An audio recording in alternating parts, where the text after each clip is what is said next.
Instead of detain and deport, this administration has focused all of its energy on catch and release. Hard words from Texas Senator John Cornyn, who has been messaging for months his genuine desire to support a bipartisan compromise that could staunch the massive flow of illegal immigration and recapture a measure of control on our southern border.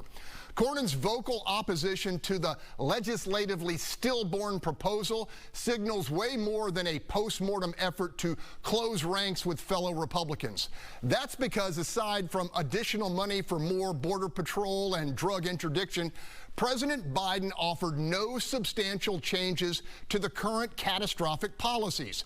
As a result, the president threw solution seekers from both parties under the bus by making an offer they had to refuse, while at the same time signaling to the Mexican cartels that business can continue as usual. Again, Senator Cornyn. We are not interested in being complicit in a PR stunt. We are interested in actually securing the border and deterring illegal immigration. Plenty of hypocrisy on the Republican side of the aisle as well, with former President Trump sabotaging any degree of border compromise prior to the November election, and what certainly looks like an effort to perpetuate public outrage. And so, panel, our do-nothing Congress living up to that pejorative label. And with that, I'm going to you, Charles Blaine. Bring it on. I mean, this was just a big mess. It was, as is everything that comes out of D.C. But I don't know that the former president sabotaged it, because we don't know. We didn't get a good enough bill to know that. 700,000 people crossed the border over the past 2 months. The president has the ability to stymie this issue and does not want to do so. He wants to push it on Congress because he doesn't want to aggravate his own base, and he doesn't want to actually step into this fight. They were able to come together to pass $100 billion, well, not pass, but move forward with $100 billion of federal aid for other countries, but yet they can't bring themselves together to come up with a solution to this. So I think it's really a congressional issue. I wouldn't really put the blame on the former president unless they had a bill that they could actually pass, and then they didn't. All right, I'm going to go to Paul Castro. He's got family on the border, in the trenches here. The Border Patrol Union says this is not perfect, but we need the resources short term. Help us. Right. And the Republicans said no. You know, as you heard in my lead-in, put plenty of blame on Biden because he offered zero policy changes. What's your take?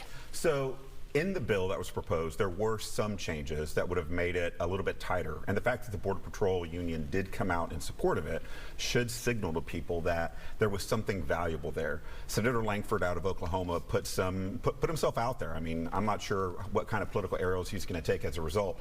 But a negotiated bill was presented, could have been worked on. Maybe it wasn't the greatest one ever. And we need to do something. But what should not be happening is to say, well, we're going to wait until the next president, perhaps Trump, is inaugurated in January 25. If it's an emergency, people should be at the table today. This was a starting point. I'm sad that it didn't pass. Are you going to defend, Gary, those who said no deal whatsoever, even though it could have provided drug interdiction resources and additional border patrol? Look, this was a bad bill. It was a bad compromise. There are things that Biden could do to control the border he doesn't want to do.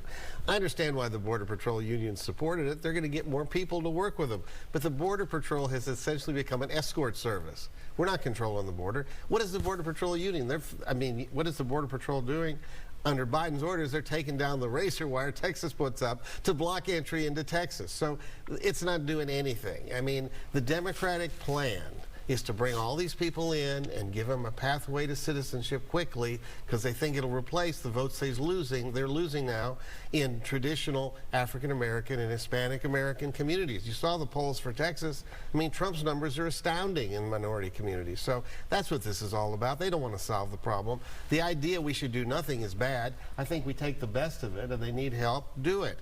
But we got to control the border. We haven't done it. We've been talking about this, Greg, forever. It doesn't happen. Nobody seems to care, except the victims of crimes from illegals in the country. Tamara Bell, I heard you objecting to Charles's statement that, well, his denial that Trump threw a big old torpedo right in the middle of this. This wasn't going anywhere even if he didn't.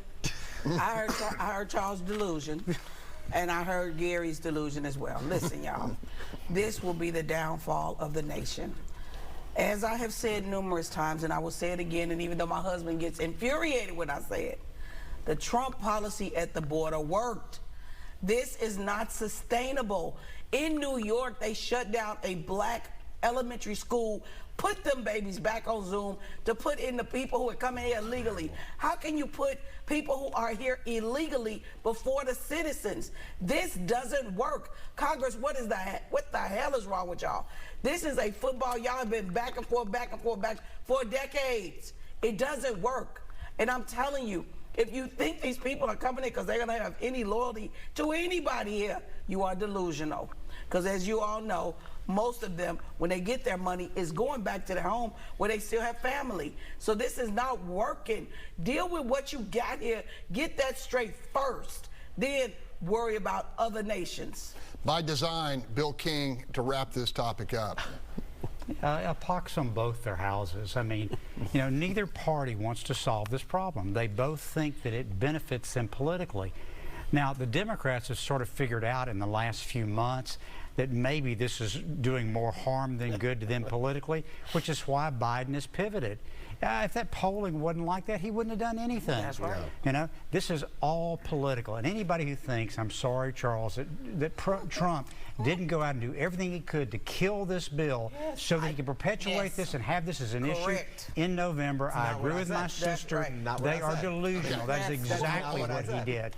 And look, the bill certainly was not perfect. I had a lot of problems with it myself. But look, it's a starting place. You keep negotiating on it until you get something better. You don't just take all your marbles and go home and just say, to hell with the American people in November, and if you elect us, then we'll fix it. Neither side, regardless of who wins in November, will fix this, I promise you. 20-second rebuttal. I did not say that he didn't do everything in his power to torpedo the bill. What I said was the bill presented was not torpedoed by him because it was not worthy of consideration because it sucked. Yes, they could have went back and negotiated more, but I'm saying to put the blame on him for the failure of this bill is not accurate. We're giving him credit for I blame everybody. Whatever you want to I blame everybody. I agree. Got to leave it there.